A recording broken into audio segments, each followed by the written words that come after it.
Welcome in. It's another edition of the Saturday Show here on 97.5, the KSL Sports Zone. I'm Alex Napoles. No Christian Esparza today. He is out on a well-earned and well-deserved vacation. So it's just me, and we got our guy Parker behind the glass, pushing the buttons, making the magic happen for us here on this edition of the Saturday Show. What a jam-packed Saturday we have. I cannot believe that we have just 2 weeks left of college football. It has come by quick. It has come by fast. And we have reached the end of it. But first, we dive into all the action and recap the week for you here on the show. We'll start with the highlight of the week. Parker, what is your highlight of the week? It's going to be a little cheesy, but it's being here, honestly. I haven't done a whole lot this week, so this is kind of the highlight of my week. There you go. Well, I appreciate you being out here and, like I said, making the magic happen, pushing the buttons for us. My highlight of the week, it's probably last night. It was a hard week. It was a long week, and so I got to go home, watch some movies, relax with my roommates, and just have some good dinner, hang out, and that's my highlight of the week. It's been a busy week. So here we go. Let's jump into the action because we have huge implications on the line for Big 12 championship berths. We have Utah taking on Iowa State. That is going to be a game where Iowa State has to win in order to stay alive in the Big 12 race. Utah looking to avoid a historical losing streak. This is probably a Utah team that hasn't met expectations at all. Their inability to score on short fields in the first half was probably the difference maker in that Colorado game. You had Lander Barton, who got an interception on the first play. Junior Tafuna with a fumble recovery that both of those resulted in field goals. You can't win those games just kicking the field goals. And now Utah has to look to bounce back here on Senior Day.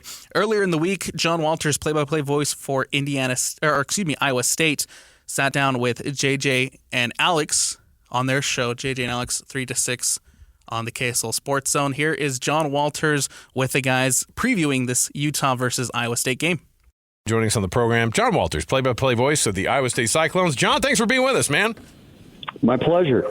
Oh, help us out here. Matt Campbell and his guys doing exactly what we think that Matt Campbell is capable of, which is just putting their head down and winning games.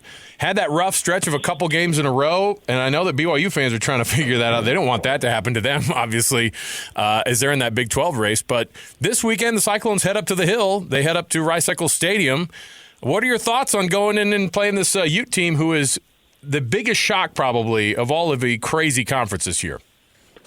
Yeah, it is a crazy conference this year, very unpredictable, and I thought it would be that way going into it, but it's been even more so than I imagined. And it's crazy from week to week how you think one team has arrived, and then the next week you think, no, they weren't as good as I thought they were, or maybe this team was better than I thought they were. And it's just been that way all year. And so this will be a real challenge for Iowa State going into a place which I think is going to be one of the most difficult places to play in the Big 12 Conference, regardless of what Utah's record is this season. And I understand their home success there and their great tradition and what Coach Whittingham has done. And so it's not something you take lightly if you're Iowa State. You understand what you're getting into. You're going to get a very physical football game against a team that's desperate to get back in the win column. And I expect it to be a real battle. But I'm excited about it. I can't wait to see the environment. I know it's awesome. And I can't wait to see how Iowa State takes on that challenge. We were expecting or thought we were on a collision course for a BYU-Iowa State Big 12 championship game, but then November happens, everything changes for the Cyclones. They take a couple of L's, but they bounce back nicely against Cincinnati. Do you get a sense that this team's still fighting and clawing and scratching? Isn't obviously that's been kind of the MO of this program the last few years. Oh, absolutely. Lost a 1-point game to Texas Tech, and then really had the game get away from down in Kansas in Arrowhead Stadium. But, Kansas is playing pretty well right now, as BYU found out last week. And, Iowa State's still in the Big 12 championship race. If Colorado or BYU loses, there's really 4 schools in it: Arizona State, Iowa State, BYU, and Colorado. And so There's still a lot to be determined. Obviously, now Iowa State needs a little help to get in that championship game. Before, they were in control of their own destiny, but they're still in the mix. And it's kind of uncharted territory for Iowa State a little bit. And I will say, a few years ago in the COVID year, Iowa State went 8-1 and was all alone atop the Big 12 regular season standings, then lost the Big 12 championship game to Oklahoma down in Dallas.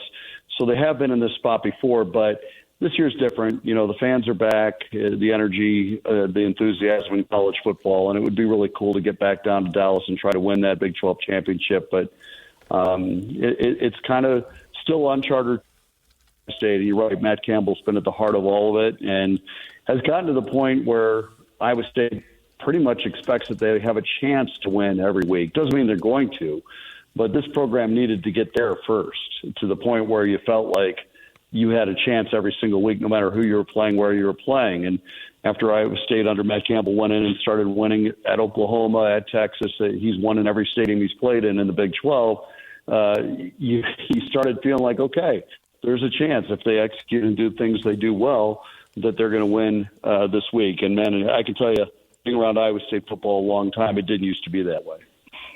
As you've kind of watched this team the whole time, and you start out 7-0 and then lose 2 games in a row against teams that, and frankly, every team, I think, in the Big 12 who is doing well has been losing to teams that they had no idea that they would have given them a run for their money in those games. What's been the thing that has been the most steady, though, for Matt Campbell in this Iowa State team? Obviously, BYU got to see up close and personal what Abusama can do, and obviously when you look at what Rocco Beck is capable of, I mean, there's a lot of talent on this team. So what is it that stays so consistent with Matt Campbell's guys? I think their effort's always really good. They don't always execute at a perfect level, but their effort's always there. You never have to worry about that part of the equation. And if I was going to pick out individuals that I think are kind of the core of what Iowa State does, I would say their secondary is really top-notch.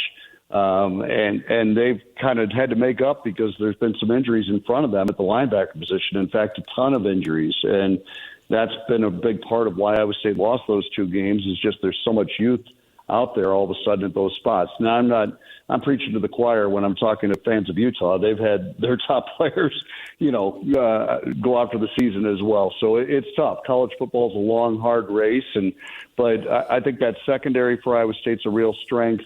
Rocco Beck has been really good at quarterback, well beyond his years in terms of leadership. He's a guy that you feel you have a chance to win with every week, even though he's just a sophomore. And then I would also point out the 2 receivers, Jaden Higgins and Jalen Noel, have played at a very, very high level, and hopefully both have NFL futures. But they've been steady every single week. And so you kind of know what you're getting with those guys, and it's allowed Iowa State to kind of ride through those rough times and hope that there's something good on the horizon. If you beating Utah, you typically want to be able to run the football against them, but that's not easy to do with that front as good as it is. And looking at the Iowa State run game, I was surprised looking at the stats. It's been a little bit more by committee this year. We remember the game against BYU last year when Abusama came in and just absolutely ran all over them. Has the running back by committee worked for Iowa State, or is that something where they were hoping someone would emerge and be the guy? Yeah, that's a great question. I don't know if that was their hope or not. I think there's been real advantages to the by committee method because you feel like you always have at least one healthy guy that can go out and do something that has some experience. And there's been games where all 3 of them have been clicking, and then it's really fun to watch. And there have been days where they just kind of ride the hot hand. I mean, they've had 4 different guys lead them in rushing this season, including Rocco Beck. But I think they sometimes just kind of ride the hot hand. But it's really allowed them to get to this point in the season and still have 3 relatively healthy running backs in that room where you feel good about, if one guy's not having a great day, that somebody else can step into that role. And I would say it's been inconsistent in its success. It's worked really well at times. There's been other times the last couple of weeks Iowa State's really had a harder time running the football consistently. They finally broke through against Cincinnati, but they had a hard time for a long time in that game running the football with any consistency. So we'll see. It is a work in progress. You're absolutely right about Utah's defense being their strength and their front and how hard it's going to be to get a consistent run game against them. But I think you have to have some running success in order to keep them off balance. If you just put it all on Rocco Beck's shoulders, you're going to be asking for a really tough day. So I think Iowa State has to be stubborn about trying to establish the run, even if it's just setting up their play action. But they have to at least have that threat to have any success in this game. We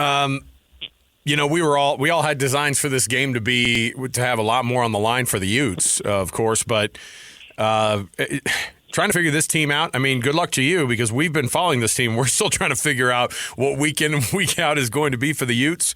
The quarterback position is going to be a weird one for them. It looks like Isaac Wilson's going to be back to 100% on the health. He was dealing with the flu last week and then ends up coming in and deciding the night before that they were going to have to go with him against Colorado, and it was a little bit of a struggle of a day for him. He's super young, a lot of injuries, as you mentioned. What do you see in this Utah Utes team as the Cyclones come up to a place that I'm pretty sure they've never been to before here in Salt Lake City? Yeah, I think they've actually played a few times, but I'm not sure. I think they have been out there, but we're going way back. Right. I mean, they played some like in the 70s. Utah came out here for a one game visit and beat the heck out of Iowa State probably about 10 years ago here in Ames before Matt Campbell arrived.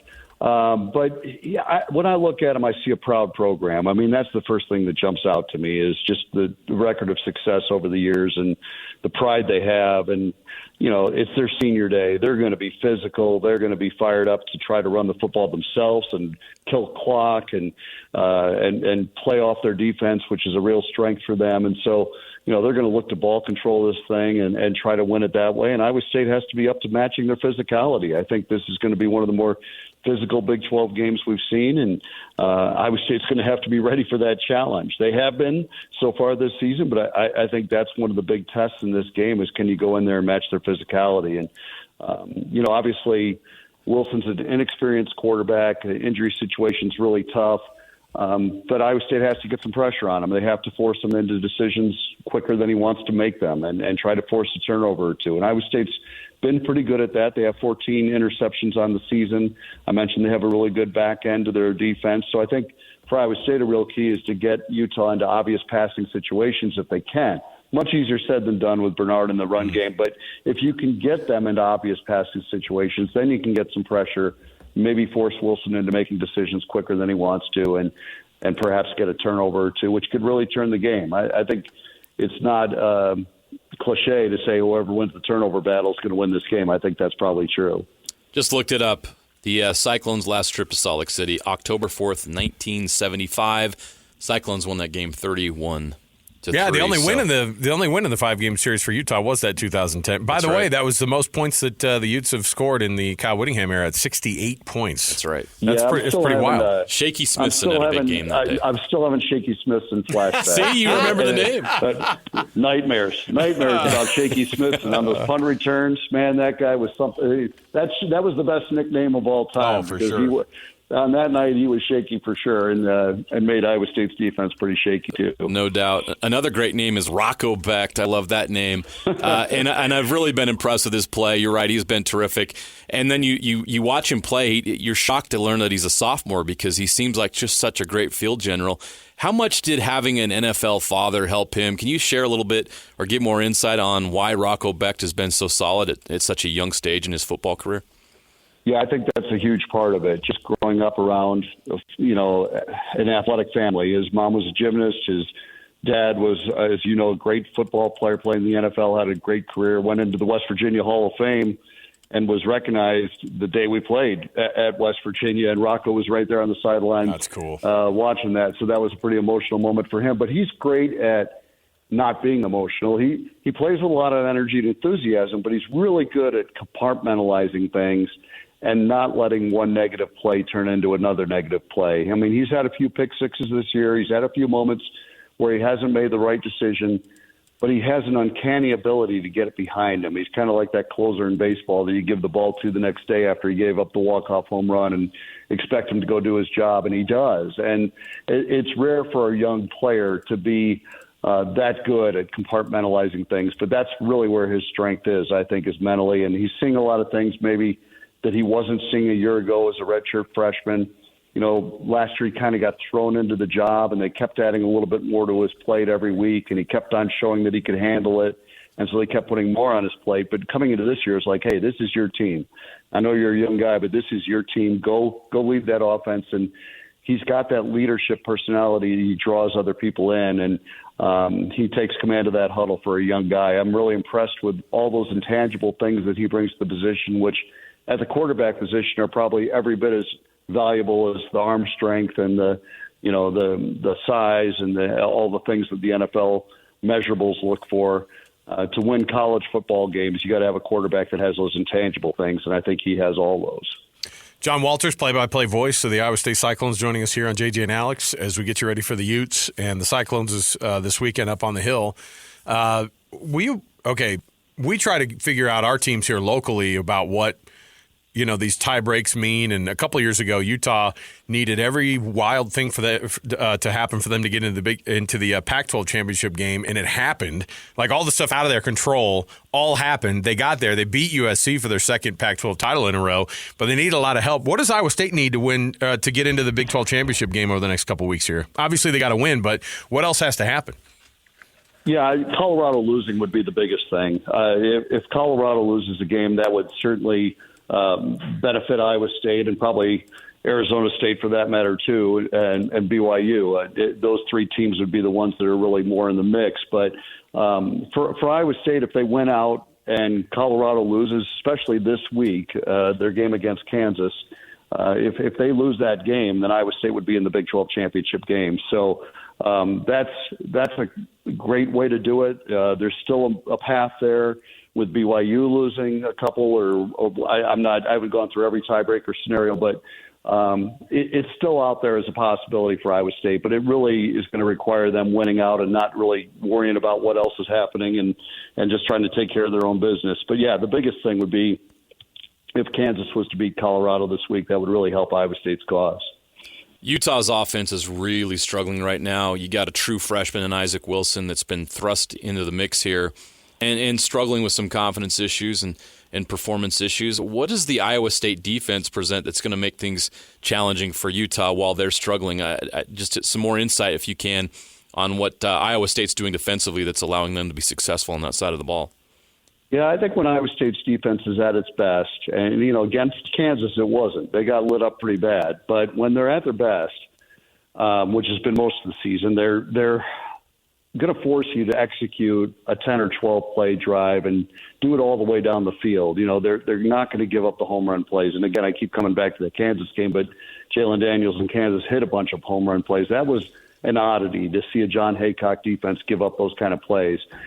We saw last week a little bit more of what Iowa State typically does, where you have to make 5 or 6, 7 good plays within a drive, 10 plays, 12 over the course of the entire drive without stubbing your toe, without getting that false start that gets you behind the chains, or taking that tackle for loss or sack that kind of gets you behind the chains a little bit.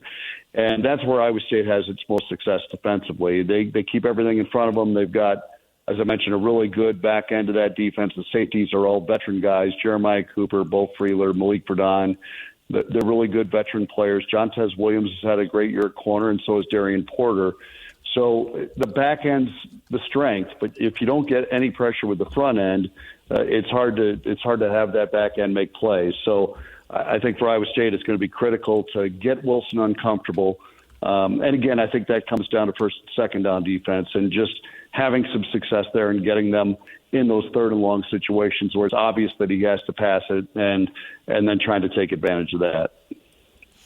Well, we appreciate it. He is the voice of the Iowa State Cyclones, John Walters, play-by-play voice for Iowa State, coming into Salt Lake this weekend. I didn't see the weather totally, but I could just tell you it's November. Might be a little bit more chilly. But I will used to that in Iowa. I will. You guys are used to the windiness and everything too. What do you have, JJ? What's the we got? Because look, we have all the TV. We have all the TV folks in the building here. You're getting in here right before the storm comes. Saturday night. Saturday. What time is the game again? So remind me the kickoff time. It's a 5:30. Yeah, 5:30 okay, Mountain. So it'll be probably in the lower 50s to upper 40s at game time, and then that's going to drop a little bit come nighttime. So they'll probably be playing the game in the 40s, but mostly cloudy, no problem. 30% chance of rain, probably not going to happen. You're not going to get snow. There's no blizzard at Rice Eccles on Saturday. Okay, I can live with that. Now, can I get to Maui the next day? Because I'm going there for the Maui Invitational from Salt Lake the next morning. Sounds rough. Something tells me you'll be able to make it. Let me just say, you got a pretty good gig. That's a nice turnaround. Yeah, I love the idea too, John, of going, oh, fellas, I'd love to come with you back to Ames. I got a flight in the morning out to Maui. No problem. Yeah. Well, I did get the better end of that deal, I think. I love it. Tough job. Someone's got to do it. I love it. All right, John. Well, safe travels in all of your destinations this weekend, and we're looking forward to seeing you guys here in Salt Lake City. Sounds good. Thanks for having me, guys. All right. There you go. There you go. Again, that was John Walters, play-by-play voice for Iowa State. The Cyclones in town to take on Utah on Senior Day at Rice Eccles Stadium. And look, it's do or die for Utah. A loss eliminates bowl eligibility for the Utes. They're, of course, trying to break this losing streak. But, I mean, at this point, do we want Utah in a bowl game?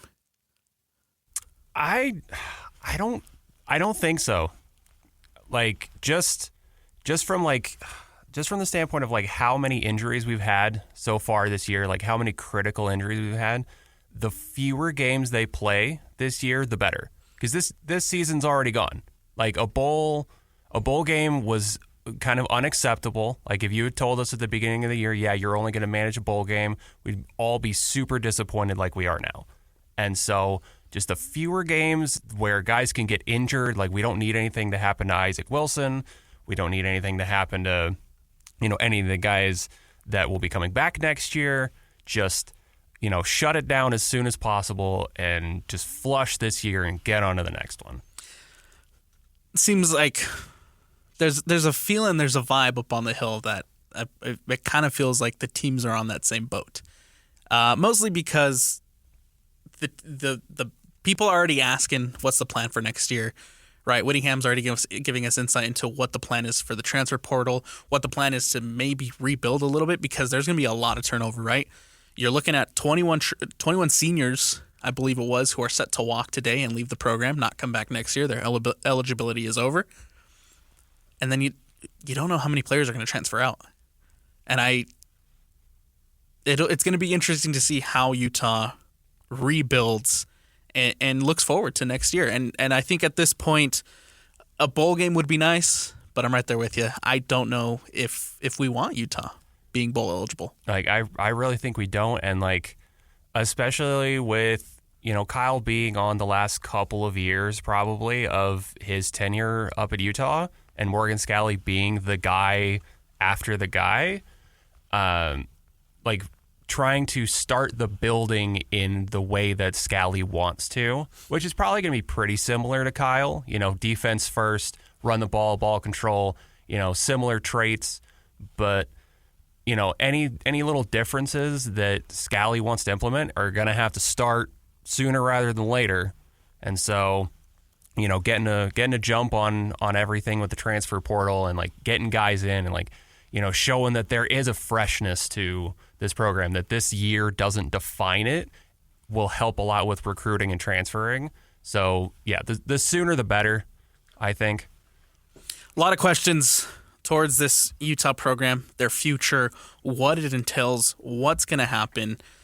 It'll be, again, interesting to see tonight if the Utes can get the win and potentially maintain some some hopes to bowl eligibility, or if they fall to 4-7, and that's all she wrote on the season. I mean, obviously, you still have the trip to UCF, but bowl eligibility will be off the table for the Utes if they lose. And look, for Iowa State, they have to win if they want to stay in contention for the Big 12 championship game. So that one's set for 5:30 p.m. tonight. Again, at Rice Eccles Stadium. We'll have the pregame show on 102.7 HD2 and streaming on KSL Sports with Lloyd Cole and Christian Cox.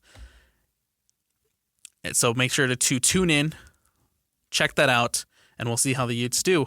Parker, we'll take the break here. When we come back, let's talk about the Utah Jazz and their losing streak and see if they can get back to winning ways tonight against the New York Knicks. All that and more coming up next here on the Saturday Show, 97.5, the KSL Sports Zone. It seemed like everybody in the gym knew that Dalton Connect was going to shoot the next shot, with the exception of a few people. The problem was that those few people were on our team. Yes, Will Hardy, giving us yet another all-time great interview quote to go along with his already long catalog of the wonderful and amazing things that he's already delivered in those post-game press conferences. And rightfully so, because the Utah Jazz lost to the Lakers 124-118 against the Lakers, and Dalton Connect had a monstrous game against the Jazz. He just seems to be doing that. Like he's as advertised. Absolutely. Welcome back into the Saturday show here on 97.5, the KSL Sports Zone. Before we get into the Jazz, just a couple of quick updates.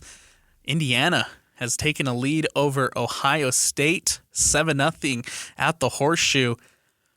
And then Miami tied with Wake Forest 7-7. Wake Forest just scored a touchdown to tie that one up. Miami driving down the field at the moment. We'll see if Miami's able to capitalize and add some more points to the board as the number 8 battling it out with Wake Forest.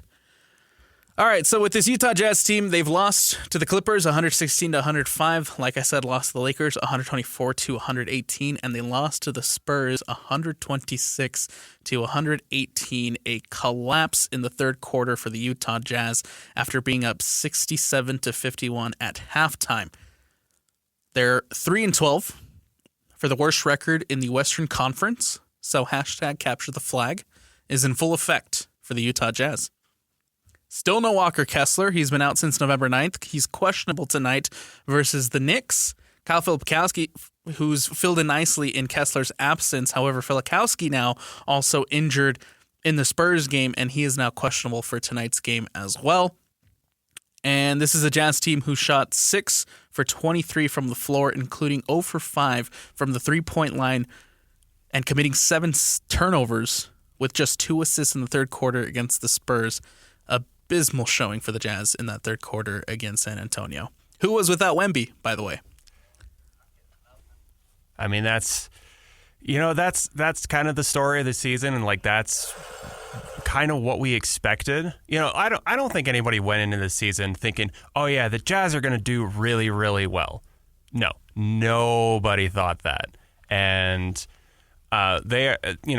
everything's going according to plan. They are really bad right now, and I think the biggest problem that I see, because we all want them to be bad, because we all want Cooper Flagg or Ace Bailey or someone, whoever the lottery gods give us. But the biggest, I think, missed opportunity right now is just like some of the injuries, getting younger guys to lose out on playing time. Yep. And like with Flip, you don't know how long he's going to be out. Hopefully it's, a very short period of time. He still gets that development. Taylor Hendricks, that's the one I'm looking at. Like, he really needs that development. He needs this year to just, solidify his fundamentals and like really get a feeling for it, because you could see it with him. Like, oh, he's getting it game by game. And then he just gets robbed of that. I think the thing that frustrates me the most about the Utah Jazz at the moment is they'll have quarters and they'll have halves and they'll have moments of brilliance. They'll be playing really good shooting, really good offense, really good defense. Kind of like what we saw against the Spurs in that first half. Then you come out of the halftime break, you're up 67-51, and then the shooting just completely disappears for this team. 6 of 23 from the floor. It's not good enough. And that, I think, has hindered the Jazz a lot this season, is the inconsistency. And so let's hear from David Locke, the radio voice, play-by-play for the Utah Jazz. He met with DJ and PK earlier this week, so who better to explain what's going on with the Utah Jazz at the moment than David Locke? Here he is with DJ and PK. There's been much made of minutes. They have to be earned, not given. Am I the only one who wants to see more Bryce Sensabaugh and find out what they have there? We see a little bit of him here and there, but he gets so little time. There's a lot of nights he plays 8 or 10 minutes, maybe 15. Do you have time to get into the flow of the game? I saw a little more. I mean, obviously, he was heat check time there in the second quarter. Am I the only one who wants to see more Bryce Sensabaugh? No, I think the coaches want to see more Bryce Sensabaugh, too. I think you have to probably look a little bit beyond just Bryce Sensabaugh's ability to make a shot and look at the rest of his game. And that's why I'm asking. That's why I'm asking you the question. Yeah, I mean, because I bet you've been in shoot-arounds or practices, heard the coaches talk, and the little things, not reading the game right offensively or defensively that keep players off the floor. Yeah, actually, I want to give Bryce. The one thing I would share on Bryce is I really think he actually has jumped out to me a little bit in those settings of really being both he and Key this year more vocal, understanding the offense, supporting other players. Like, it's been really fun to watch those two youngsters who now understand the language. A year ago at this time they're dead quiet, just their heads spinning. Bryce is actually in the G League, but. And now if you hear practice, I was actually happened to be next to Bryce the other day, and he's, kind of every play, and he's this and that, and telling guys, you can hear him either mouthing it to himself or telling guys where to go. I just think here's the one take I had on Bryce early this year, and I actually haven't talked to coach about it, but we were shooting a collective 28% from three, and he could shoot, and he wasn't playing a lot. Okay, well, then something else is wrong, right? Because we need shooting, and he can do it, and he's not playing. It's not because the coaches aren't smart, right? I always think, when you're devolved with the coach is an idiot, okay, well, actually, you're wrong. 100% chance you're wrong there. So then why is he not playing? Okay, well, then maybe there's some other reason. So, I think there's something defensively, I'm going to guess, maybe not always moving it as much as he needs to offensively. But I do think that they want to see more Bryce Sensabaugh. I have a guess. It's interesting to me that Jordan Clarkson's plantar fasciitis perked back up. So that tells me that, he's kind of over it, but the more he plays, it's coming back. So, I'll be curious to see. We play Saturday, and I would kind of maybe we'll see Jordan, wherever the next time back that he's ready is. Then we play Tuesday, Wednesday, and I'll be curious to see if Jordan goes in the back-to-back. Maybe Jordan, if we're playing 3 games or 4 games a week, maybe Jordan's playing 2 or 3 of them, then Bryce gets those minutes in the other one. And so you just get enough Bryce over time. I kind of have a feeling that's where we might be heading if plantar fasciitis is really the issue with Jordan, because it does, the fact that it just came back a second time I thought was telling. The game the other night, they see the rookie down in Los Angeles hit all those threes. I think he had 4 or 5 in a row. And afterward, Will Hardy says something. It went a little viral. We know what he said as far as everybody in the gym knew he was going to shoot except some guys, and they happened to be on our team. How does he handle the criticism of his players, whether it's – and that was biting, obviously. And so he said what he said. And then how do the players handle – what he has to say, because it's an interesting dynamic there. So, I think Will really he and his players communicate brilliantly. I don't want to break the confidence of the road. These are all in public settings, so I could probably share them. But I'm just thinking on this road trip alone, I saw Will off the court one-on-one with, I think, at a setting, non-hotel setting, with, I think, 4 different players, maybe 5, right? So just on the trip alone, having dinner, having coffee out with different players at different times. So he really communicates with them, and I think they understand.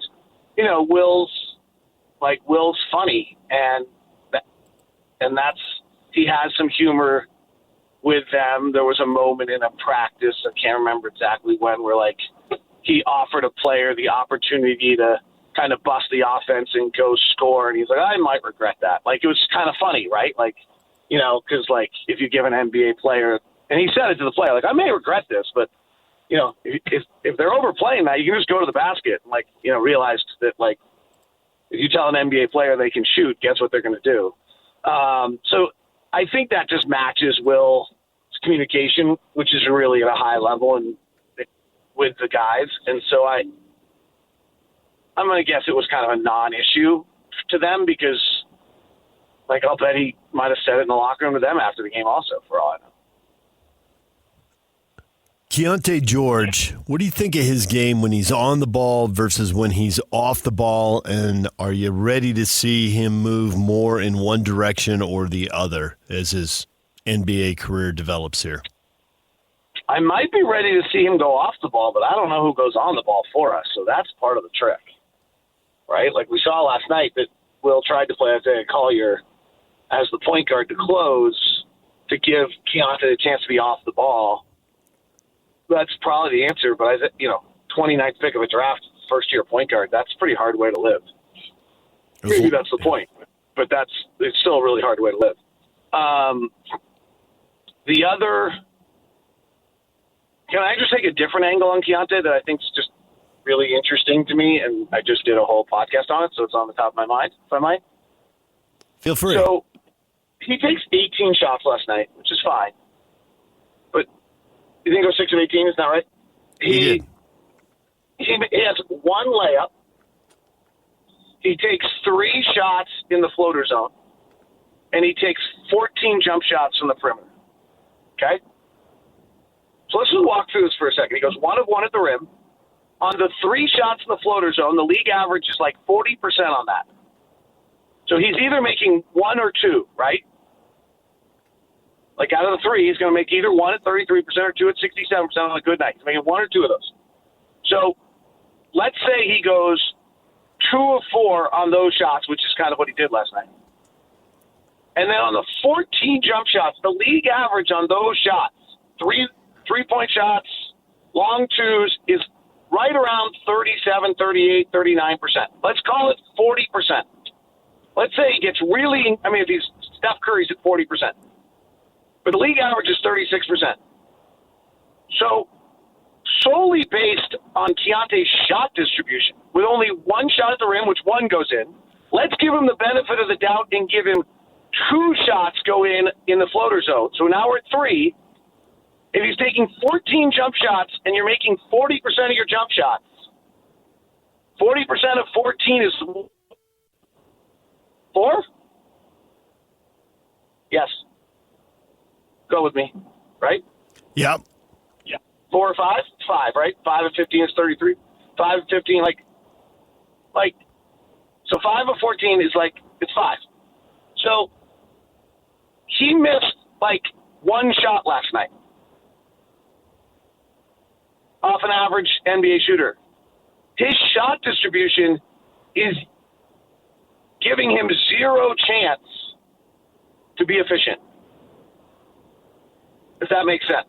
It does. Right? So he went 6 of 18 last night, but he probably should have gone 7 of 18, or maybe at best 8 of 18. And if he got hot, which he does every now and then, he goes 9 of 18 or 10 of 18. He has a monster night. But in 9 of our 14 games, he has shot 35% or below. And it's because of the shots he's taking and getting, not because he can't shoot. I thought he took a couple of shots that just had a 0% chance of going in. He was spinning. He was spinning in the paint, and he took a shot, and it got blocked. And I'm like, at no point were you open. Give the ball up and get it back.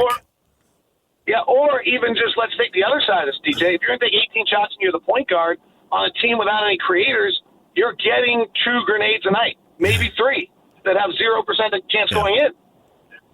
So, he's really starting the night kind of as the primary ball handler on a team without a creator at 0 for 3. I'm not trying to be, but I'm trying to figure out how to evaluate him and watch him. His shooting percentage numbers tell you that it's a miss. But I think there's some more depth to it than that. But I don't know. If he can't get on the rim and he can't get to the basket for some shots around the basket every night, you cannot live on jump shots. Steph Curry, the biggest misnomer about Steph Curry is that he lives on jump shots. He gets, I would guess, 3 to 4 layups a night. Do you see any dramatic difference in the defense against the Spurs when the Spurs scored 17 in the first and then 41 in the fourth?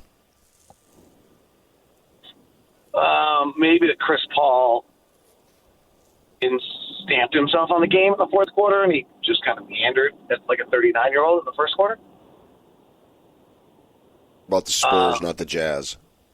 Yeah, I know, but I kind of felt like that was a bigger, like, momentum, I think, is also part of it. Like, they'd had 2 bad first halves in the previous games, and so they really came out with a lot of juice. And then I thought the final minute and a half of the third quarter got them on their heels, and then when the Spurs hit them to open the fourth quarter, they got back on their heels even more, and they just you know, Lowry said on this road trip, I think we got to make our dark moments shorter, and I thought they'd done a really, really good job in the third quarter. Spurs took 16 down to 9 almost immediately, and then the Jazz held it between 9 and 12 for that whole third quarter, and I was, like, very impressed that they were showing signs of making their dark moments shorter, and then it got dark again, and then it got really dark, and then I thought the 75 points against the Spurs in the second half, while horrific, came down to a couple of things. One, I didn't think the transition defense was very good. Sometimes there'd be 1 or 2 guys sprinting, but there weren't enough, and there were too many layups and dunks. Some of the layups and dunks in the half court, you know, without Kessler, and then when Filipowski limps off in the final minute of the third quarter, the team wasn't big enough. So that was part of the problem. You know, those are 2 guys you need to have out there to give you a little more size and a little more rim protection, and they didn't have them in the fourth quarter. So that was part of the problem, but I didn't think that the effort in transition defense was really what they needed. And it came a point in the middle of the fourth quarter where it felt like all the Spurs fans knew they were going to win. The Spurs bench is up laughing and dancing again, and the Jazz just feel beaten at that point. And that's always going to impact energy. Yeah, I do think the Jazz felt beaten, right? Like, That's the darkness we're talking about. My data showed on Cleaning the Glass showed the opposite. Or it didn't show the opposite, but the data showed that the half-court offense really struggled, or half-court defense really struggled last night. I'd have to recheck that. I don't know if you use Cleaning the Glass. But they break down half-court in transition, but they do it based on time. It's not actually, like, monitored, so it's not 100% accurate.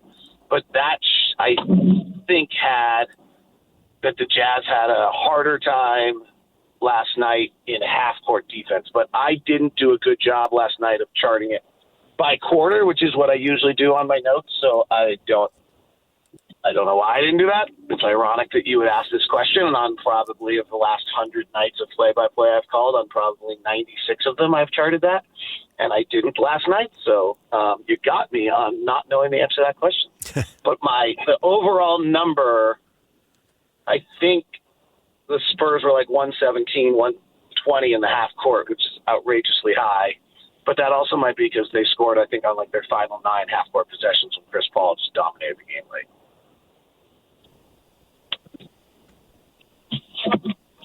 I mean, they're not very good defensively without Walker. Let's be perfectly honest. Right. They're very, they're you just honestly, I'm not trying to cop out on anything here. Like, I find this fascinating. I'm sure a fan who's rooting for W's every night does not. The 2 things I find just incredibly fascinating about what's going on with this season is, 1, how fast scouting reports get out in the NBA now. Like, it literally took 24 hours on Kyle Filipowski. He had 1 good game, maybe 2, and the league suddenly adapted, and now he can't do any of the things he did in those games. It's crazy. It literally took 24 hours. The second thing is how many, you always hear, you can't win with rookies, blah, blah, blah, and fans hate it more than anything else. It's stunning to me. Even both sides. Like, last night, I thought the Spurs were for young players. Malachi Branham made more ridiculous plays that, would have drawn the eye, that if he was on our side, we'd be drawing the ire of us when we don't see him. I mean, 2 fast breaks, we just threw the ball away. The amount of mistakes that young players make on a given night, just out of, I don't know, lack of knowledge, lack of maturity, lack of understanding, is incredible.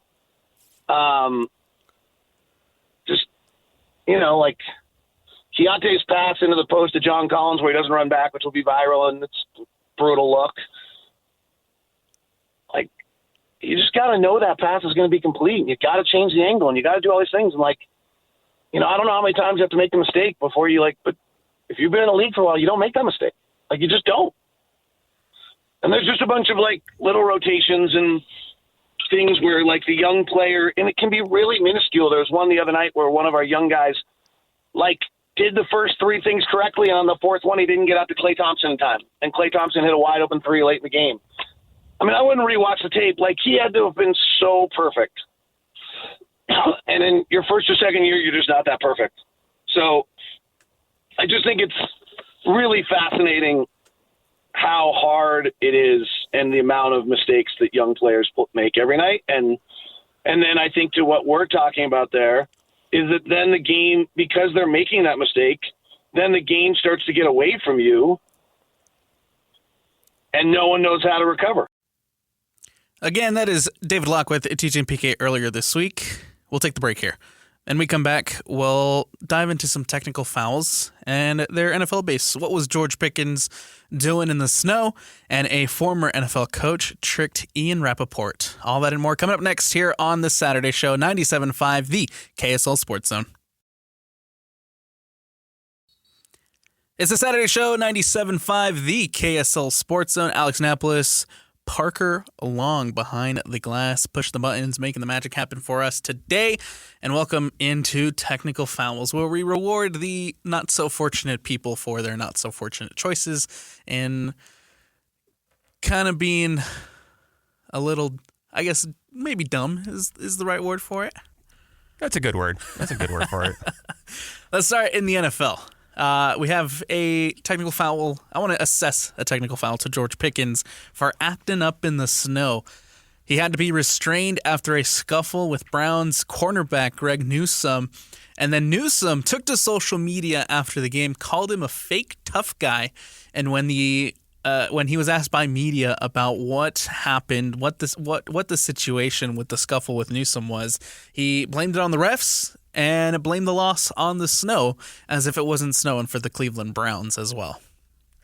Yeah, that's not a good look. Not a good look. I don't know if you saw. They were getting into it well beforehand. That Hail Mary, the last play of the game. They're in the end zone, and Pickens has already got Newsome's face mask. He's ready to go at it all the time. George Pickens, technical foul on you. I got one more here real quick before we throw it over to Parker. UNLV head coach Barry Odom calls a timeout. There's a long delay last night as UNLV taking on San Jose State, number 24 in the college football playoff rankings. They take it on San Diego State. It's raining. It's pouring. Barry Odom calls a timeout to try to get a dry ball on the field for the punt. It takes 3 minutes for the punt to happen because you got the timeout. You got Barry Odom losing his mind on the sideline, crying for a dry ball to be thrown out there. They get the dry ball out there finally, and then they mess up the snap. The snap is too high for the punter, so the punter is forced to take the safety. So even after all that, you still lose 2 points. Parker, what do you got for us today on technical fouls?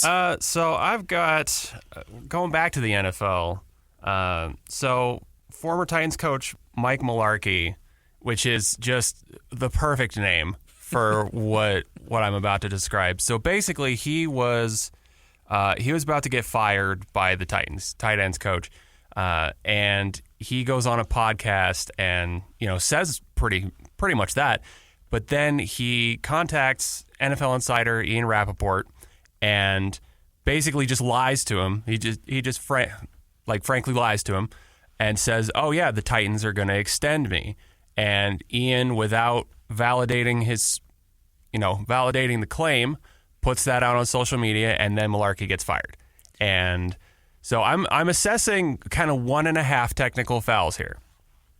One, obviously, to Mularkey for lying to the media, which for a little bit of malarkey. For a little bit of for some giggles. Whatever he wanted to do with that. Don't do that. As part of the media, don't do that to us, please. Just as a favor to us, don't lie to us. But then half a technical foul on Ian Rappaport. I love Ian. I love watching him on the Insiders and things like that. I think he's a great reporter, but he did not validate the information, and so I'm going to assess about a half a technical foul to Ian Rappaport. Like, he knows better, and it sucks for him, but he'll be fine. He got. Mike Mularkey got him. He said Mularkey went on a podcast and said he basically did it to get back at the owners and like the ownership, the Titan ownership. But it's kind of a poor move to use this young insider. Ian Rappaport was still, trying to make it at this time, so he uses this poor young insider who's looking for his big scoop. And so he goes to Ian, gives him the scoop, which turns out to be kind of a slap in the face to the Titans organization by Mularkey. So technical foul all around to these guys. Good technical foul there, Parker, bringing that to the table. All right, let's take the break. Well, as we mentioned, there is a lot at stake today with BYU, Arizona State, Big 12 championship berths on the line. BYU heading down to Tempe after the loss to Kansas. We'll break that down next here on the Saturday Show, 97.5, the KSL Sports Zone.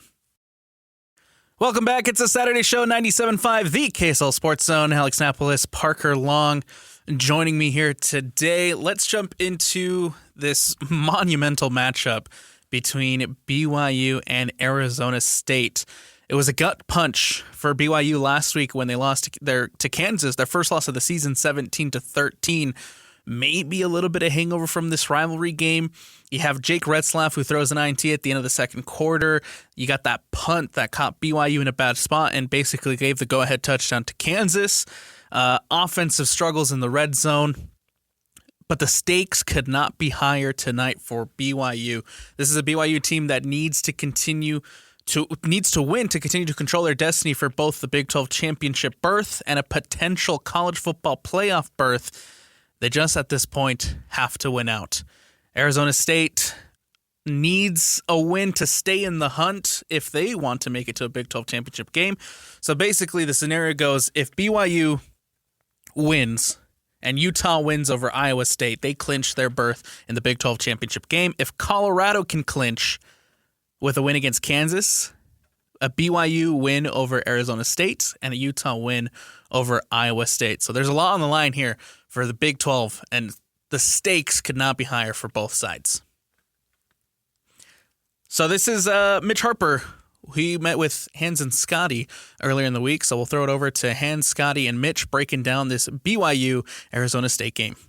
Joining us now, Mitch Harper, Cougar Insider for KSLSports.com. Mitch, how you doing? What's up, Mitch? Hey, doing great, guys. Happy to be on with you. Oh, you don't mean that, but we appreciate you saying it anyway. That's a good lie, Mitch. Yep, absolutely. Hey, I know Kalani's been calling it Super Bowl 11. Every game's a Super Bowl, but this actually does feel like a Super Bowl for BYU, this game against Arizona State. It does, and this is a big game, and I think it's finally what BYU fans have been waiting for.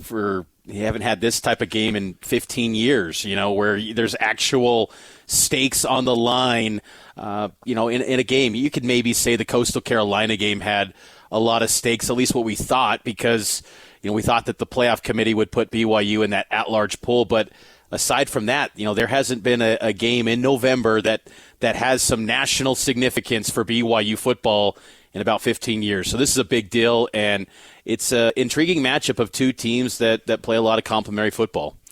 All right, Mitch, where do you stand on the whole fire Aaron Roderick and bench Jake Retzlaff controversy that has kicked up? I disagree with it right now because I think you have to acknowledge that the offense was operating at a high clip before last week. And even last week, there were stretches where they were moving the ball quite well. I think the biggest issue that I have with Roderick and where I can understand the fans' complaints is, has he hit his ceiling? Does he have another gear to him where has he just been completely figured out? Because you could maybe point to his time at Utah as one of the reasons that ultimately led to him losing the OC job at Utah was that once he got figured out, it was tough for him to adjust and have an offense that kept defenses guessing. And you wonder if BYU's been a little bit figured out at this point. But I expect BYU to bounce back this week and have a strong performance. Now, will they win? We'll see. Arizona State is more than enough capable to take BYU down and win this game. But I expect BYU to show well this week. And I don't think you should dismiss what Roderick and this BYU offense has done. I think a lot of the frustration stems from what they experienced last year as fans, seeing that offense be as poor as it was, and they're maybe projecting that, well, they're going to revert back to that, and this is where it's heading. I think I'm willing to just say that was a one-game deal, and I know that this whole month has been a struggle for BYU's offense, but I just get this belief that BYU bounces back. Arizona State's pass defense hasn't been great, really going into last week. That was a question mark for them until they had 2 interceptions against K-State. Their rush defense is at times suspect and prone to allow yards. So I think this could be a matchup where BYU's offense looks like the one that we saw in late September and early October. Is there a certain element of, okay, the pressure's off of you to a certain extent because you suffered that loss, and now you get back to having that chip on the shoulder? I mean, I hate the only reason I bring this up, I remember talking to a coach at Utah State in the year they won a Mountain West Conference championship. They got just boat raced at home late in the season against Wyoming, just out physicaled. And after the year was over, he goes, you know what? That game kind of reset us a little bit and brought us back down to earth, and I think we were a better team because of it in the long run. Does that game last week have that potential for BYU? I think so, and I always like BYU as an underdog much more than a favorite. When BYU's a favorite, then I think you get on the edge of your seat a little bit and think, when's the collapse going to happen? You saw it last week against Kansas. No, I think BYU can come in loose this week, and you don't have to worry about the playoff implications, because clearly the playoff committee has told you you're not even better than group of 5 teams. The Big 12's an afterthought in the minds of the committee. So just go out there, play your game, and I think the results will show well for BYU. And Arizona State, on the flip side, they haven't been in the spotlight at all. And I'll fully admit I kind of dismissed Arizona State a little bit as of last week too. In my power rankings, I had them at number 6 in the Big 12. I didn't really think they were much of a factor in this race. And then they get that big win at K-State. Now they get inserted into the spotlight. How do they handle that? They haven't been in that place in quite some time at ASU. I mean, some of the Arizona State beat writers and our colleagues at Arizona Sports, they've been saying this is the biggest game for ASU since 2014. So that's a decade. BYU's played a lot bigger games in that time frame than ASU. So BYU's been used to a bigger spotlight on them this year compared to the Sun Devils. So, yeah, I think BYU should go in loose to this one. And yes, there's stuff to lose, of course, because the implications are significant from the Big 12 race. But go in there and have that chip on the shoulder that really that team BYU thrived on in stretches this season. How bad did the committee want to put Colorado above BYU in the college football play? Everything that happened, falling to 14, and Colorado's right there next to. They're just chomping at the bit to put Colorado above them, aren't they? No question. And you wonder, too, though, if even Colorado will be able to leapfrog Boise State. I thought it was a very subtle, impactful thing that UNLV was at number 24, and that's significant. If UNLV's in the Mountain West title against Boise, that's another top 25 data point for the Broncos. So I don't think it's safe to assume that just win BYU or just win Colorado and you're going to jump the Broncos. And same with Army. I mean, Army's got Notre Dame this week. If they pull off the unlikely upset of taking down the Irish, do we see a scenario where the Big 12 champ is left out altogether? I mean, that's in the cards here. So the Big 12 has no respect from the playoff committee at all. And I thought the messaging last night from the playoff committee chairman, Ward Manuel, and he hops on that teleconference and he was asked specifically about BYU. I wish he would just come out and say, we don't view BYU as a better football team to this point with the data we have in front of us, better than these 2-loss SEC teams, and we respect Boise State's loss against Oregon more than losing to 4-6 Kansas. Instead, they do this roundabout way of saying we value wins and close wins don't hurt teams. Well, it did hurt BYU. Clearly, they dropped 8 spots in large part because they had close calls, and then it ultimately broke through when they lost to Kansas. So the confusing messaging from the playoff committee is I think, frustrating. Just be as transparent as possible and just say, hey, we don't think BYU's better than these 2-loss SEC teams. And I think people could say, okay, that's fine. Well, then then let the games play itself out, and let's see what happens there. But they do this roundabout way of really kind of leaving things open-ended, and you kind of ask yourself, how does BYU actually make a move to improve from where they're currently at? Because it seems like the committee just wants to keep them there. And you're right. Colorado, if they continue to make a push, they'll climb them. But BYU, I don't know how much higher they can get. So you look at a player like Scadaboo and what he did to Utah, which we don't see that happen to Utah. And for all the issues that Utah has this year, defensively, they've still been really good this season. It's just the offense is just laid an egg throughout the course of the season. But Scadaboo ran through him like a hot knife through butter. How concerned should BYU fans be, even though they're playing great defense, about that Arizona State rushing attack? Well, I think they should be concerned with Scadaboo because he also adds the dimension of the receiving. When you bring up that Utah game, he had a game-clinching catch late in that game that was clutch, and it was an acrobatic grab. So BYU, they faced great running backs this year. R.J. Harvey, Devin Neal last week, they kept him in check. DJ Giddens, but Scadaboo, unlike those three, I think is the best receiver out of the bunch, and I think that element to his game makes him a really challenging scout and someone to defend. I mean, he's had in the last 4 games at least 4 catches, so they utilize him a lot in the pass game, and that's got to be something BYU always accounts for him. There's been moments in these games where you got a number 1 player on the opposing scout, and BYU has had times where they leave that player open. I think back to the Arizona game where they let T-Mac completely open for a big gain. You got to account for Scadaboo at all times. But if there was ever a BYU defense to rise the occasion and be in a position to maybe keep him in check, he's still going to get his in stretches. But I think this BYU defense is up for the task. I mean, they've always pretty much answered the bell throughout this season. I think their defense will travel. I was really impressed with BYU's defensive line last week against Kansas, not letting them get to the edges. I thought BYU's defensive front did a really nice job, and I expect more of the same this week.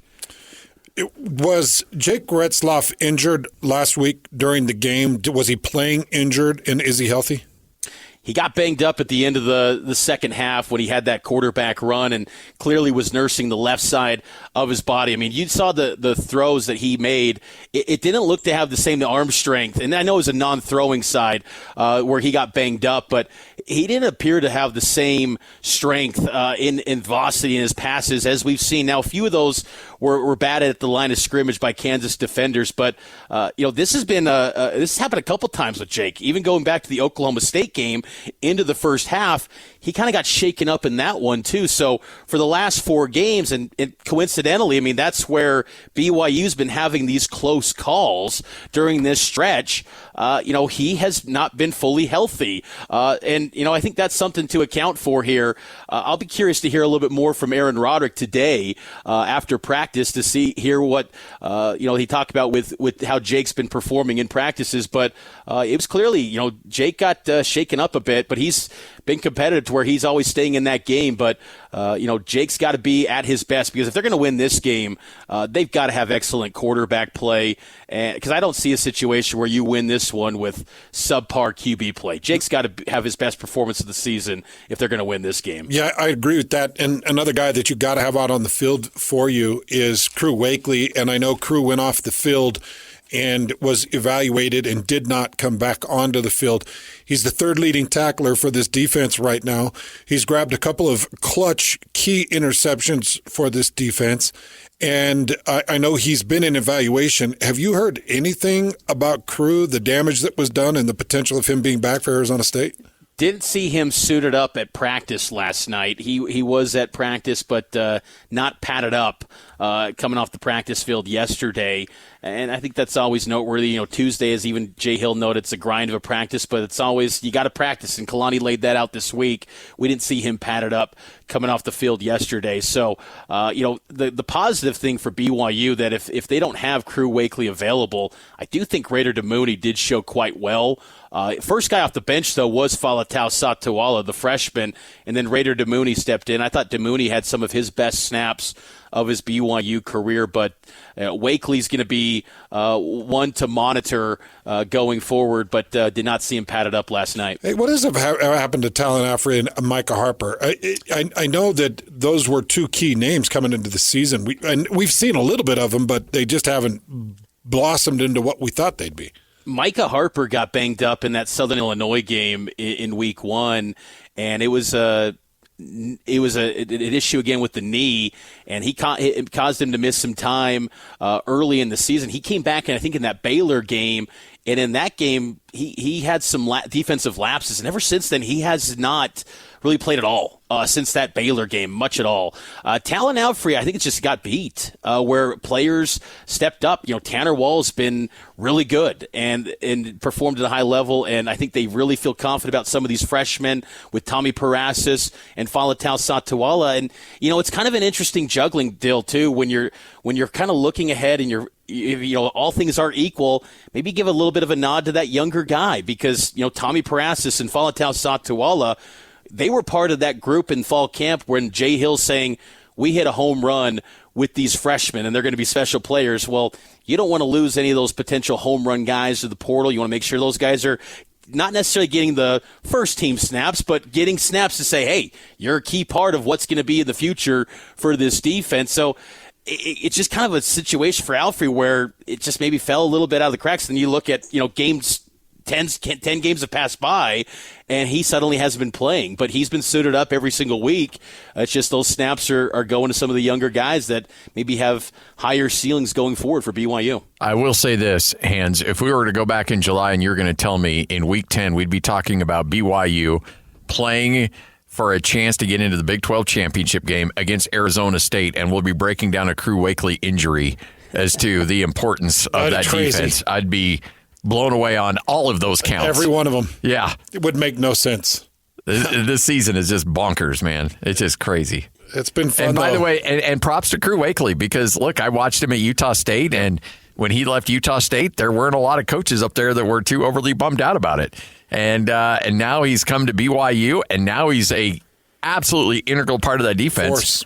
Just a force. I mean, it just shows you whether, it's his work ethic and his dedication and then also the development of that staff at BYU. A lot of people deserve credit for that. You're right, too, Scott. I mean, he showed up at BYU, and it was just a walk-on, and he kind of thought he was going to move on to the private sector and just start, working a 9-to-5 like all of us. And then he got an opportunity to be at BYU, and because he was still hanging in the portal. I mean, he went a full football season in the portal where he was not getting any interest, and then BYU gave him a chance, and it's worked out great. Last year he showed signs of being a little bit of a factor in a tough season for BYU, but yeah, he took it over around that week 2 against SMU and hasn't looked back since. And yeah, so his importance on the back end of the defense is critical, but they do have depth at safety, and I think that Satuala and Damouni could be strong replacements if needed if Wakely isn't able to go. Is it just me, guys, or are we through 10 games and BYU's 9-1 and the nation still feels like they're a bad football team or not a very good football team or just a mediocre football team? Is that what it feels like to you guys? It does. I think that no one believes that BYU is – honestly, I wonder if they even realize they're a power conference team anymore. I mean, I think it's almost ingrained in their minds that BYU is – played nobody, but then you look at strength of schedule metrics and some strength of schedule rankings like Sagarin have BYU at 31. I mean, BYU's played a strong schedule, not an elite schedule, but man, it's pretty comparable to what like the Texases of the world have faced, and they're the number 3 team in the country. BYU's a solid football team, and you look at all 3 phases. They have been really good. And I think that, BYU has just taken a little bit of a step back this past couple of games offensively. They've got to get things right there. Yeah, they do. But I think this is a really good team, and I think the defense has not gotten enough credit. I mean, only allowing 19.5 points per game. I think that group has been really sound. The secondary with Jacob Robinson. This is a good football team, and those linebackers are as good as any in the Big 12 Conference. The speed that they have there with Glasgow, Jack Kelly, Taggart. You saw a little bit of Miles Hall last week, and he's going to be one that's kind of in that Miles Glasgow, Isaiah Glasgow mold in the future. He's a former wide receiver safety. He's a speedster. BYU's got depth, and they've got talent. And still, for whatever reason, people do not want to acknowledge that they're at least a good football team. They just instantly believe they're a fraud. And it's a frustrating deal because you can say that, just win out and it's all going to take care of itself. But the way that the committee has ranked BYU, that's not necessarily the case. And it's, a little bit worrisome to think that you're in a power league. You thought, okay, you arrive in this conference, no longer you fighting this respect deal, but it's BYU, no matter what their conference, they're still always doing the same thing that they did with Lavelle, where they're fighting for that respect. And maybe that's just what it is for BYU football until they string together year after year after year consistent football. And that's going to be the challenge for them after this season to see if they can, continue to build on this. Because whatever happens this year, that's going to be the next piece, is build on it. Keep taking it off instead of just being a flash in the pan like so many teams in the Big 12 do. Can you become an annual contender every single year? And I think that, some of the young players that BYU has in their program, it's reason for optimism that they can be something more in the future as well. How hard is it going to be for BYU to keep Jay Hill when, I don't know, if I'm an athletic director, I can't get him on my sidelines fast enough? Do you think that the Barbarians are at the gate trying to lure him away to become a head coach? For sure, and I think that they've got to make him a significant priority. I think that what bodes well for BYU that so far no power conference job is opened.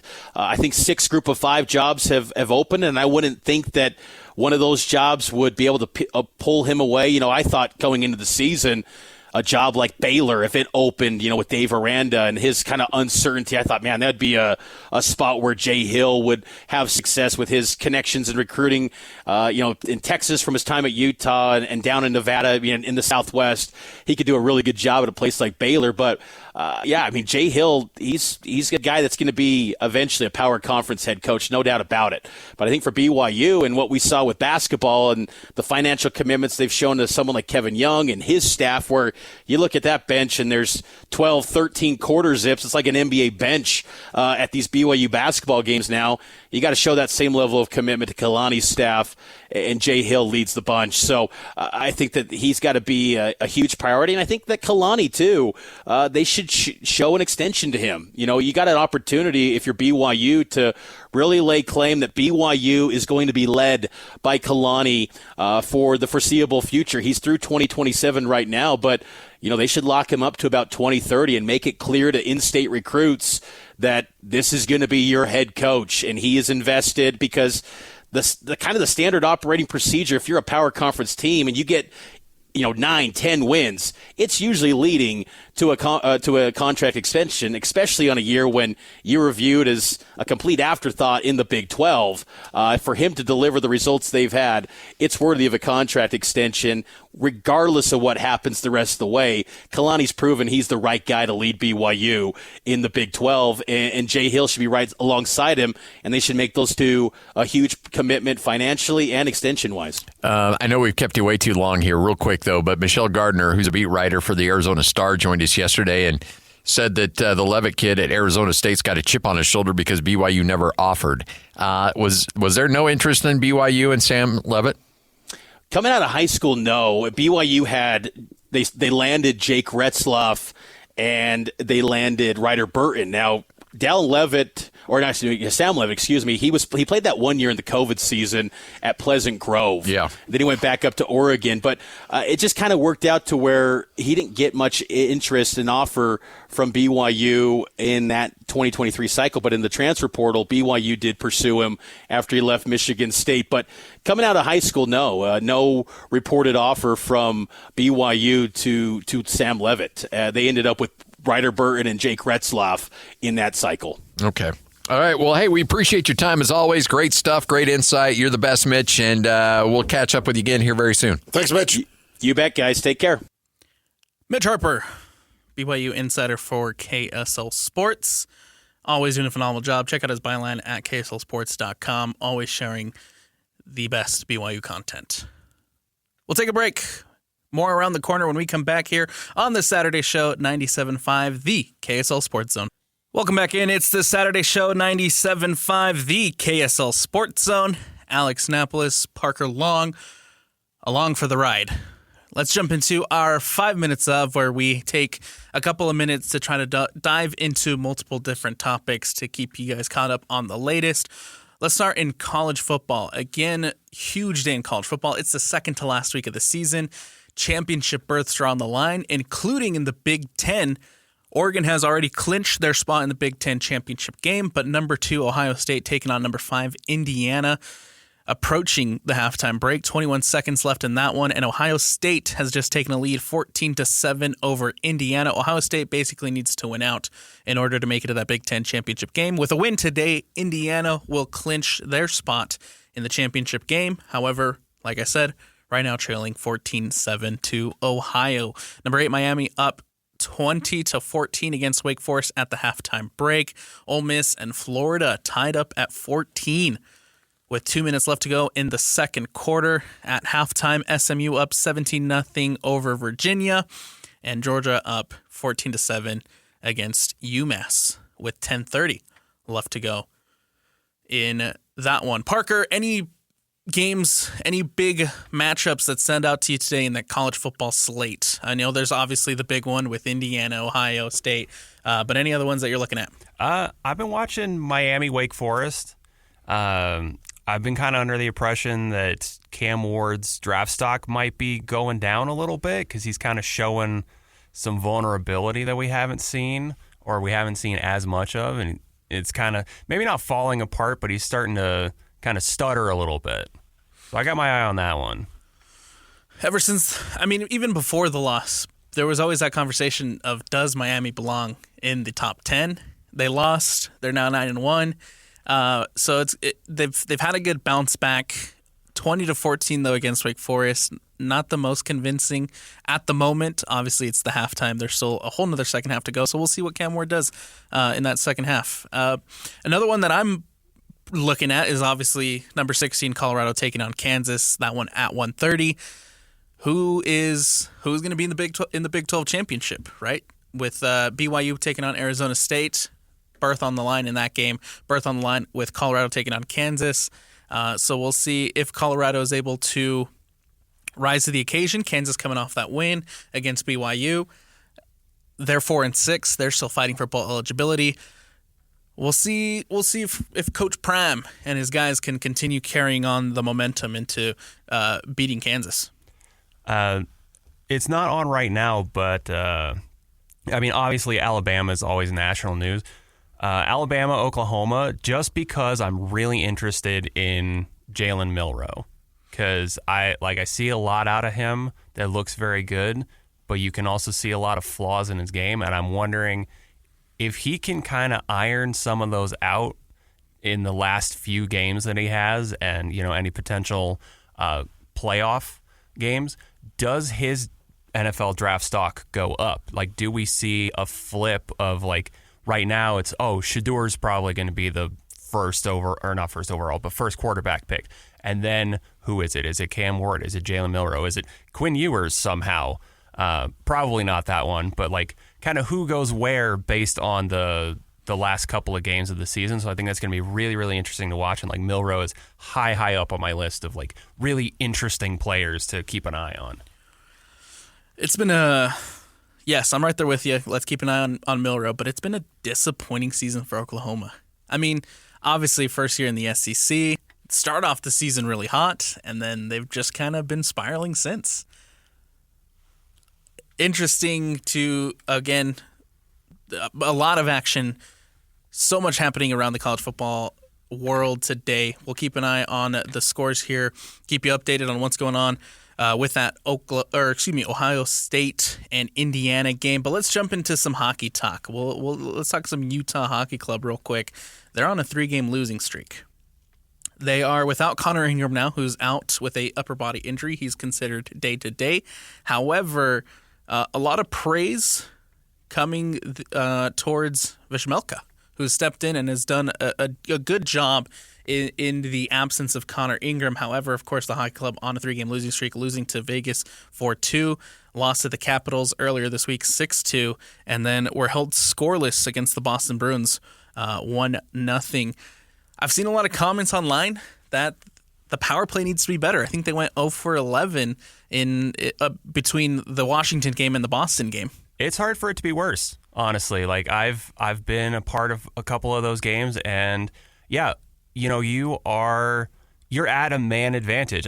I will tell you right now, my knowledge of hockey is not the best. Like we're all still learning. Yeah, we're all still learning here.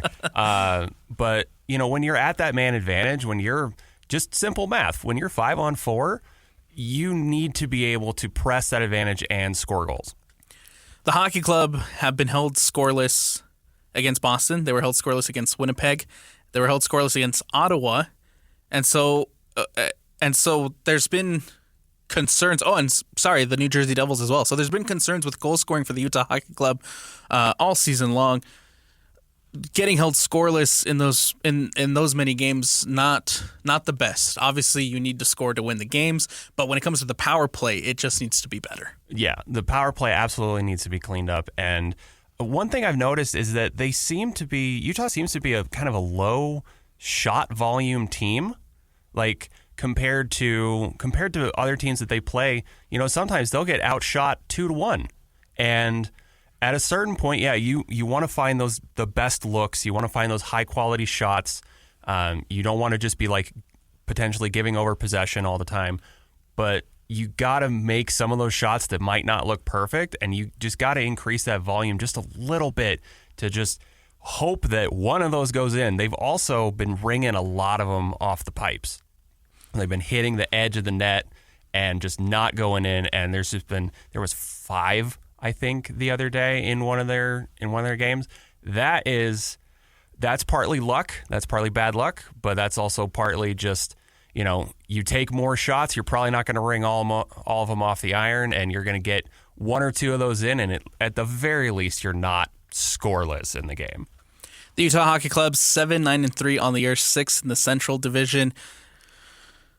They have big test this weekend. They go back to back, so they'll play the Pittsburgh Penguins tonight. That one we got a 5 p.m. puck drop, and then they go back to back tomorrow. They'll play the Toronto Maple Leafs, also set for a 5 p.m. puck drop.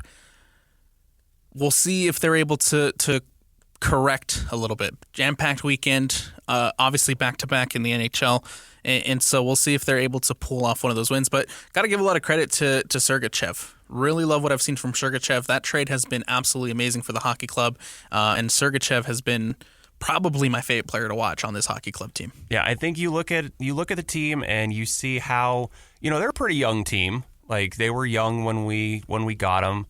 We got some veterans in through trades, and I think they're still just kind of getting their footing. I kind of want to temper everybody's expectations this season. We weren't coming into this expecting a Stanley Cup. Like, no one was. We're all just super stoked to have hockey here, and they got plenty of time to get better. So absolutely. Just no matter how poor they do this season, we're all super happy to have them here, and we're going to support them like Utah supports all kinds of sports. Real quick, we'll hit the NFL. Obviously, we mentioned it earlier, the Cleveland Browns beating the Steelers 24-19. The Steelers had a chance to make history. That will have to wait just a little bit longer as they lose in the snow. Jameis Winston is not phenomenal as in maybe his gameplay, but he's such a fun interview. Anytime I see him pop up on my feed or in the social media, I have to watch to see what Winston said, because he's a funny guy. He is an absolute character, like just unquestionably one of the most fun personalities to just have up at the podium. Like, he's just wild. You never really know what you're gonna get out of him, but generally, like, in a good way. He's just gonna say some silly, goofy things, and like, you're never gonna be let down by a Jameis interview. Big games this weekend as the Vikings take on the Bears. I'm really excited to see that one. Caleb Williams struggling the last couple of weeks. We'll see if he's able to bounce back, but the Vikings will look to continue. That NFC North is just amazing. The Lions are playing absolutely phenomenal football. The Vikings are at 8-2. The Packers find ways to win, and they're making things interesting. We'll see if the Bears are able to kind of correct their course and see if Caleb Williams can break out of this funk. I feel like he started off okay, started off doing well, and then now he's not doing so hot. Yeah, it's hard to know exactly what the cause of it is. I mean, obviously they fired Shane Waldron, their offensive coordinator. Thomas Brown is in there now as an interim. He was with Carolina last year, which is not really anything to write home about, being on that Carolina staff last year. But hopefully Caleb can kind of show us what he showed us at USC and like the potential that we all know that he has. Just there's maybe something in the locker room, something with the chemistry, something with the play calling. Who knows? It's hard to tell. At the very least, I'm going to go out on a limb here. I'm going to say they're probably going to fire Eberflus at the end of the year. Like, I'd be shocked if he's back. There's no reason to keep him. Yes. Like, I don't care if they win out. I don't care if they go. They're 4-7 now. Yes, they're 4-7, so they can go a maximum of 10-7, which probably maybe gets you a wild card spot. I don't know even that for sure, just because it's possible because the NFC this year is. I mean, we'll see how things shake out, but the NFC this season hasn't been the best. Yeah, I mean, you could have 3 teams, conceivably 4 from the NFC West, and that just takes up all the wild card spots. Yep. So I don't have high hopes exactly for the Bears this season, and I think Eberflus is gone, and I think the Bears organization is going to look real hard for someone that can prioritize Caleb Williams' obvious talents and the talent of the roster that they have, because their defense is really good. We all know that. Their offense has all the pieces it needs, except maybe some offensive line, potentially. Couldn't agree more. Could not agree more. Any other games that stand out to you for this weekend, Parker? Off the top of my head, I mean, Detroit, just because it's fun to watch Detroit. Like, they are my favorite non-Chiefs team, straight up. The Lions taking on the Colts this weekend? Yeah, not that I think it's going to be a super close game, but watching Jahmyr Gibbs and Amon-Ra St. Brown just do what they do is fantastic. So I love that. And then Monday, I believe, is the Har Bowl. So it'll be the Chargers will be hosting the Ravens, and Ravens kind of looking to bounce back a little bit from the funk they've been in. Chargers are playing really good football right now. Yeah, they are, and it scares me.